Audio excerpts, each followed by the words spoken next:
ایک دن کا واقعہ ہے کہ مسجد نبوی شریف کے کونے میں بیٹھ کر مغرب کی نماز کے بعد میرے نبی چپکے چپکے رو رہے. حضور کی آنکھوں میں آنسو, حضور رو رہے, آنکھوں میں آنسو. میری قوم کے جوانوں, میری ماں اور بہنوں, اگر ماں ہے, باپ ہے, آج ان کو منا لو, گھر جا کے انہیں راضی کر دو, انہیں خوش کر دو, ورنہ پتہ نہیں موت کا کوئی بھروسہ نہیں, کب وہ دنیا سے چلے جائیں گے, کھو جائیں گے.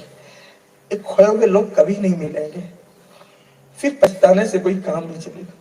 آج بہت دل دکھا رہے ہو, پسند کی شادیاں کرتے ہو, ایک لڑکی کسی لڑکے کے چکر میں ماں سمجھاتی تو بولتی ہے تجھے کیا سمجھتا, تو چپ رہے.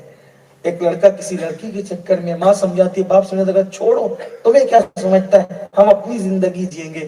بہت بڑی بھول کر رہے ہو, بہت بڑی بھول. ان کے دل سے جا کے پوچھو جن کے ماں باپ دنیا میں نہیں ہے, ان کے دلوں سے جا کے پوچھو جن کے ماں باپ چلے گئے, قبروں میں چلے گئے, پوچھو جا کے. اللہ نے موقع دیا ہے, ان کی خدمت کر کے جنت کما لو. ماں باپ جنت بھی اور جہنم بھی, خدمت کر کے خوش کیا جنت ہے, ناراض کیا جہنم ہے. مغرب کی نماز پڑھا کے حضور مسجد نبوی کے کونے میں بیٹھے, خاموشی کے ساتھ رو رہے, آنسو نکل رہے. صحابہ کی عادت تھی جب حضور موجود ہوتے تھے تو صحابہ حضور ہی کو دیکھتے رہتے تھے. صحابہ نے دیکھا حضور رو رہے, سب آقا کے قریب آئے, آگے کہ آقا کس چیز نے آپ کو رلایا, آپ کیوں رو رہے, رونے کی وجہ کیا, کیوں رو رہے آپ؟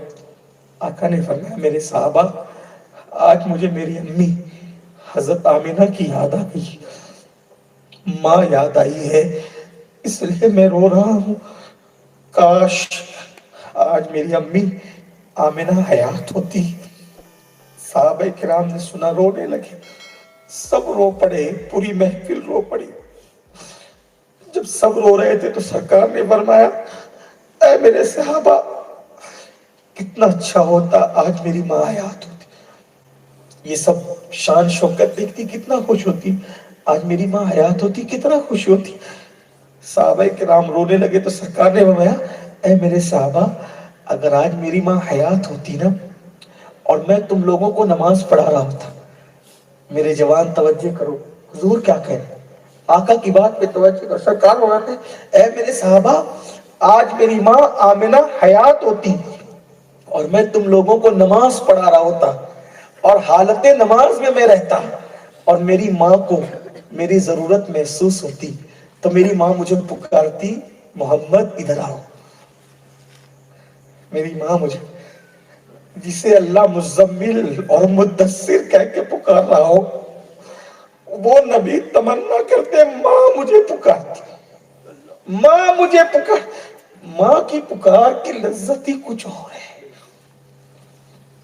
ابھی ناظم صاحب کیا کیا کہہ رہے تھے, مجھے کوئی القاب سے اتنا مزہ نہیں آتا, کیا کیا لوگ کہتے نہیں مزہ آتا, لیکن جب گھر جاتا ہوں اور ماں بیٹا کہہ کے پکارتی ہے تو سارے القابات مجھے نیچے نظر آتے, ہیچ نظر, اس میں جو لذت ہے وہ لذت کسی چیز میں نہیں. حضور کہتے ہیں کہ میری ماں کب پکارتی, جب میں تمہیں نماز پڑھا رہا ہوتا اور مجھے پکارتی محمد میرے بیٹے ادھر آؤ, تو میں نماز چھوڑ دیتا, میں نماز چھوڑ دیتا اور لبیک یا امی کہہ کر اپنی ماں کی خدمت میں حاضر ہو جاتا. یہ ہے ماں, یہ نبی درس دے رہے. تفریحی گورا چینل سبسکرائب کر کے بیل آئیکن دبانا نہ بھولے اور ویڈیو کو لائک بھی ضرور کر دینا.